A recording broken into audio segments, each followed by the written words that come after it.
everyone, welcome to the Lezlie Show. Today we're going to be talking about how to have more passion, more energy, and a positive attitude in life and throughout your golden years.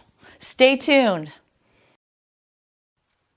Hello everyone, and our topic today is how to have more passion, energy, and a positive attitude in life and even into your senior years. To tell you a little about my background, for the past 20 years, I have been in and out of rest homes with my family members and friends. And so for me, I always thought growing old was nothing to look forward to. I've seen nothing but all kinds of sicknesses, aches, and pains. And then what happened to me was I started meeting people like Wil Welsh and some other people that were up there, and it seemed like they were kids, yet they were still in their 20s. So I started thinking to myself, why are some people in rest homes? Why are some people decrepit? Why are some people doing really well? Why are some people very energetic in their upper age? So I started doing a lot of research on the subject. So the research says that if you want to stay young and you want to stay vibrant, there's different things you can do. So the first thing that scientifically proven says that you need to be social, that we're social animals, that if you become reclusive and you start thinking and dwelling too much on things, that actually affects your health. So by staying busy and being involved in different things and having friends, being active, having interests, this is one of the things that keeps you young. And the second thing is your mitochondria. Mitochondria, what a word, right? The mitochondria is the energy center inside of your cells. Every person has the mitochondria. And how do we take care of the mitochondria? By eating right, being social, and moving. So what I mean by eating right, scientifically proven, the Mediterranean diet is probably one of the best diets. And basically what that says is that you want to stay away from, the junk foods, the starches, the pizzas, the pastries, and try to eat more natural foods, and also fruits and vegetables. That's going to feed the mitochondria. The next thing is to have exercise. Now, I'm not talking that you need to go out and join a gym and you need to lift all these weights, but you need to do something. Just get up, get out, and go out for 15 minutes, go for a brief walk, but get yourself moving. That's going to help the mitochondria. And the fourth one, which is probably one of the most important things of staying young, is your stress. You want to avoid that. But what is stress? 10 people could be in the same situation, and 2 people aren't stressed, but the other people are. Why is that? Because of the way they reacted to the stress. So basically what you want to do is reframe the situation. And if you can't do that on your own, see a therapist so you could actually be involved in life and not constantly having anxiety or getting yourself all wound up. You want to be able to go through life and enjoy it. So we're talking about the diet, the exercise, being social, and watching your stress level. Our guest today is Mr. Wil Welsh, who epitomizes health, wellness, and youth. And that's why he's on the show today. He is one of the most amazing people I've ever met. I'm an observer of people. And Wil is definitely a different person. Like, you try calling him, oh, he's in Florida one week. Oh, he's in Alaska another week. Oh, he's in Hawaii another week. Oh, Wil's out making a film. Wil's out directing a play. Wil's out doing a puppet show. Wil's out selling real estate. Wil's done so many things that I don't even know where to begin the interview with him. But the bottom line with Wil is he has a zest for living, to say the least. The better question is, what has Wil not done? So he is going to be our guest today, and we're gonna talk to Wil about what he does exactly to stay so youthful. And I don't think he'd mind me saying that he's 81 years of age and he gets around like a 20-year-old. So I guess I'll start the question out. What keeps you so young and vibrant? Well, I was going to say your whole introduction there. I've learned everything I need now. I can go. So, I wondered about this. Well, number one, I'm not young. If I'm vibrant, thank you. I appreciate that analysis. I played basketball for a long time up till I was, a few years ago. And you definitely are aware of that you're not 22 years old when you have somebody guarding you that is. So I have no illusions about how young or how old. I just keep going, and I do what I like to do. I'm rarely, if ever, bored, and I think that's partly a habit of if I'm bored, I find something to do, and it's just built in. So I just don't get bored. And one thing you asked me, how do you want to be introduced? And I didn't have an answer for you. I have no idea how I would introduce myself. One time I was being introduced to a group of people by a woman that I knew fairly well, and she introduced me as a businessman. I kind of sat back and said, oh, yeah, I guess maybe I am. I'm a real estate broker and owned a gift shop at one time, things like that. But I didn't put myself in that category.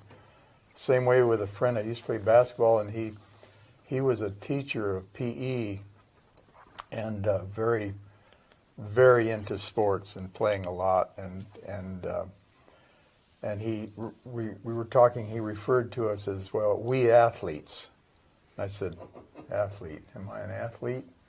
I like to play basketball. I like to be active. I play tennis now.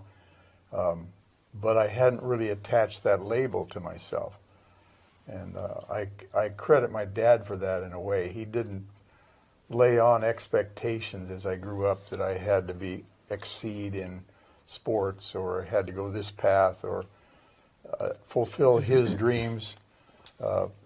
And so I could just be who I was, and here I am. Well, I think the bottom line with him, what makes him different than other people, he has passion for life. For example, he just said that he never ever gets bored. Now, you ask other people that question, and a lot of people go, I'm bored. What's on TV? I'm just, I'm kind of getting old. My arthritis is killing me, and I got to it's about nap time now, But here's him. I'm sure you don't mind me saying you're 81. You don't get bored. You're writing plays. You're directing plays. He plays tennis with my husband. He does puppet shows.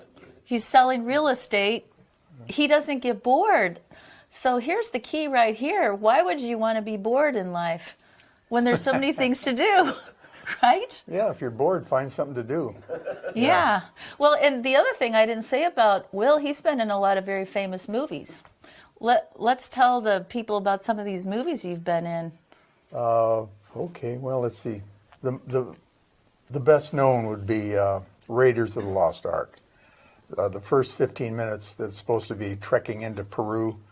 Remember that first part? That is all filmed on Kauai, and that's where I spend 7 or 8 months of the year. And so they're trekking, and that's all Kauai. And I was a photo double for Harrison Ford, and worked for maybe 2-3 months on that show. And that was really fun because George Lucas and Spielberg were on the set, and George Lucas was this kind of serious observer, kind of in the shadows, and Spielberg was like a kid in a candy shop. He was just having a great time. And the movie he'd made before that one had come in over budget and late, so he was determined on this one to come in early. And so he would set up 2 different shoots, and he'd be setting up this one while he did this one, then he moved to that one. So there was no time wasted. And they had just come from Tunisia, a lot of the desert where they were filmed a lot of that movie, and they were so happy to be on Kauai and in paradise, and so it was a really nice experience. And who knew that it would be that big a thing? And I have pictures in the complete outfit of me because I was a photo double for him. Oh. And so the very last shoot in Princeville, Kauai, I had the hat, the whip, the whole outfit, Huh. and they're closing down, and I'm saying, so I went up to the costume guys, I said, "Did you want this?" Oh yeah, yeah. I could have kept it. Oh my. The next time I saw maybe not that outfit, but one exactly like it from the show, was in the Smithsonian Institute. Oh my. I thought, well, I could have had that. My. Not really. Anyway, it was in Islands in the Stream, George C. Scott. That was based on Hemingway, and there's a guy named David Hemmings in that one. He's been in 160 movies. He's one of those that disappears in his character role, and that was the person I was most stood in for the most. But I was on camera in that one too as a sailor, and you know, King Kong. One of the King Kong versions was shot on the North Shore, and that was fantastic. That Islands in the Stream was kind of a Cadillac operation. If they had a problem, they had a box this big with $100 bills, and somebody'd come in and say, "There's a lot of dust in my yard." You know, I mean, it was very, and just a class act all the way. George C. Scott was extremely well known at the time, and they were treating him right. But I could probably write a book on the experiences on those different shows. But then the next one, King Kong, kind of I don't know if I should say this, I don't want to get anybody in trouble, but the atmosphere was totally different. The director was very egotistical. He knew everything. He told people what to do. He was bad-mouthing people. I mean, it was just a whole different feel to the thing. Well, in that one, Charles Grodin was the kind of tough guy. And so we were based out of a hotel in Princeville. And the helicopter would land there and then take us into this valley down the Nepali coast, an isolated valley that almost impossible to get to. And it was a beautiful valley because it had separated into two beach fronts with a big archway between them. And they actually flew the helicopter through there. They weren't supposed to, but they had to try it.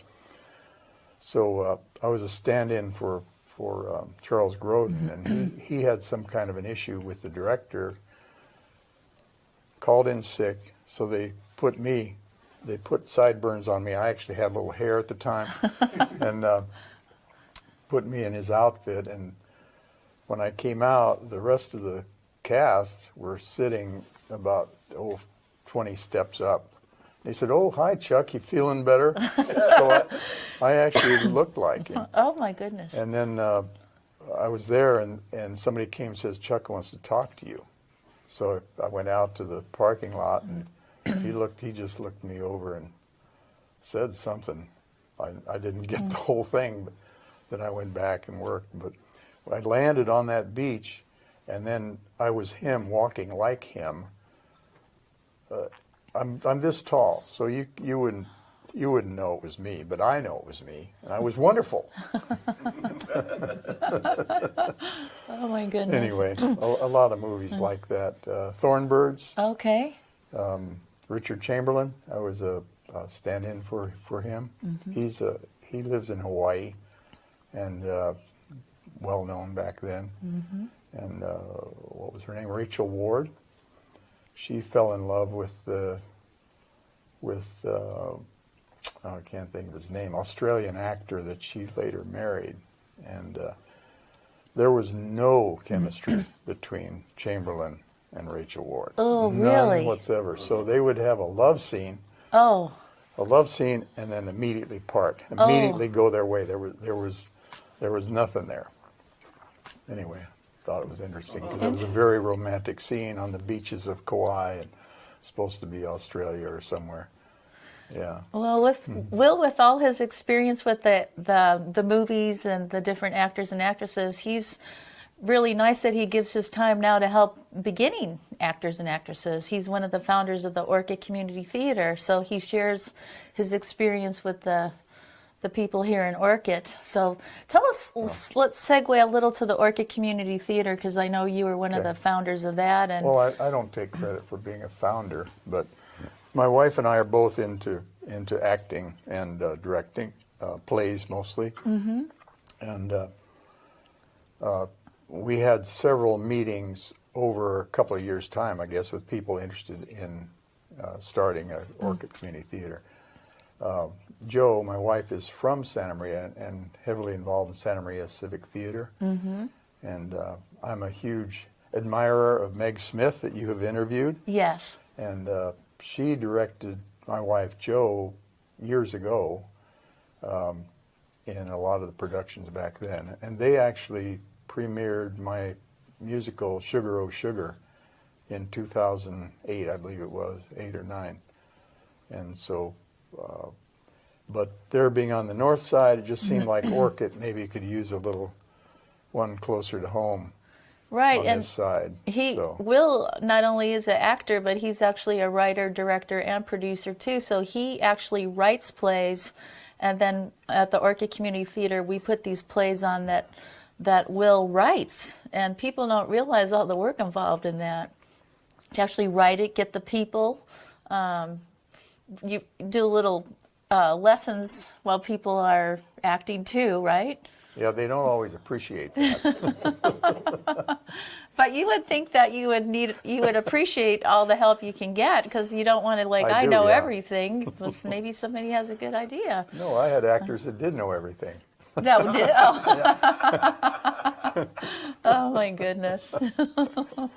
But that laughing is Dave Campbell. He was in my last play called Flamethrowers and Bean Counters. that was such a good show. I saw that one, and that was good. And I think you wrote that based on your own personal life, right? About people buying timeshares. It was based on hard sell. It's a satire of hard sell timeshare sales techniques. And I sold timeshare for a couple of years, and I went down to regular real estate was slow, so I went there to learn about sales and figured, okay, we'll find out. And I did learn a lot, but there is that image of the timeshare salesman, hard sell, and it's definitely in the culture of timeshare sales. Yes. And the pressure, you've got 90 minutes to get somebody to spend 20, 30, 40, I don't know how much it is now.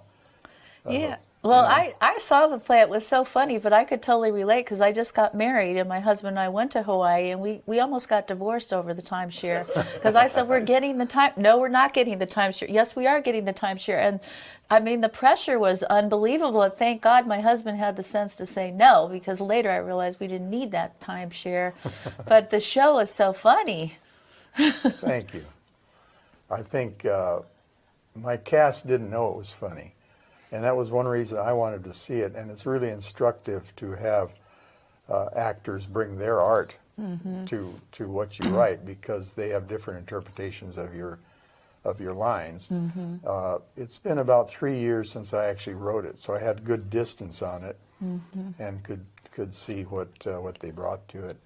And I think it was kind of a shock to some of the actors on opening night when we had a live audience for dress rehearsal. And I think it was kind of a shock when they got laughs that they hadn't expected. And it kind of reconfirmed my instinct that what might be funny, but it's such an intense play that I wasn't sure. I wasn't sure if the humor was there, or whether it was Glenn Ross tough, Right. which it is. But partly the humor is that relief, And so I know from it was interesting. doing improv, different people laugh at different things. Like I caught myself laughing my head off, and other people weren't laughing. And when they were laughing, I wasn't laughing. So everybody finds humor in different ways. But I thought it was one of the funniest shows I've ever seen. I really enjoyed. Yeah, I thought it was great. My husband loved it too. It was really Thank you. awesome. But you've done so many things. He's done puppet shows, and the real estate, and the acting, and the filming, and I'm sure I'm missing other things. But I guess my question is, you have so much passion in life, which is what the show is about, finding out what you enjoy doing in life, right? Of all the things you've done, what do you have, like a top favorite thing? Like, would you say acting's your favorite, directing, or what do you get the most pleasure out of? Wow.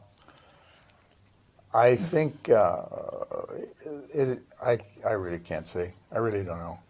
There is a pleasure in writing, and sometimes when I'm writing, I'll hit on something that just makes me laugh, and I'll put it in there, and that's really pleasant. I think it's really gratifying to have written something that people respond to.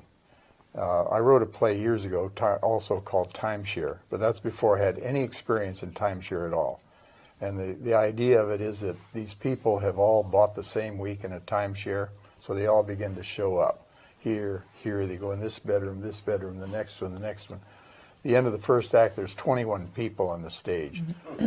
And so it was pure slapstick humor, and any dramatic problems I had could be solved by bringing in another character. Okay. So after that, I wrote one called Bed and Breakfast with 4 people, and you had to solve the problems by going deeper into the characters instead of rescuing yourself with somebody else coming in. So then you go into the characters more. So it was really gratifying to write that play, Timeshare, and then when the audience laughed where I thought they would, it's just like a payoff. Yeah, they laughed. They liked it. That was a funny part. Exactly. Yeah. If I remember correctly, you also do some philosophical writing as well. Is that right? Oh, I don't know. Do I? I thought you did. Yeah. Well, you did have this one play. Well, one of them was kind of a comic, the one with "Oh God," and there was another one in there. But anyway, I know you're a deep thinker. You can do funny stuff, and you also are a deep thinker as well. I kind of think everything is funny if we get enough distance on it, you know. Right. And Neil Simon, the basis of humor is tragedy. You know, we laugh Yeah. if somebody stumbles and bumps their head. You pour coffee on yourself. Yeah. Exactly. Yeah. So there's truth in that, and it's really hard to find that. And of course, he and many others are masters of that. You know, they could find he writes about divorce and death and all kinds of things, and Finds hilarious. the humor in it, exactly. Yeah. I was just wondering, when you direct a play and you get the people in your play, how do you get the people? Do you observe them in real life, and do you say like, oh, Linda, she'd make a great teacher, this one would make a great blah, blah, blah, or how do you go about getting the people in your play? You mean in terms of casting? As far as casting, like, do you notice how they are in real life and say, oh, because in real life they're this way, I'll cast them as this, or is it a whole different? No, I mean, you mean like what do you call that? Typecasting. Yeah. Well,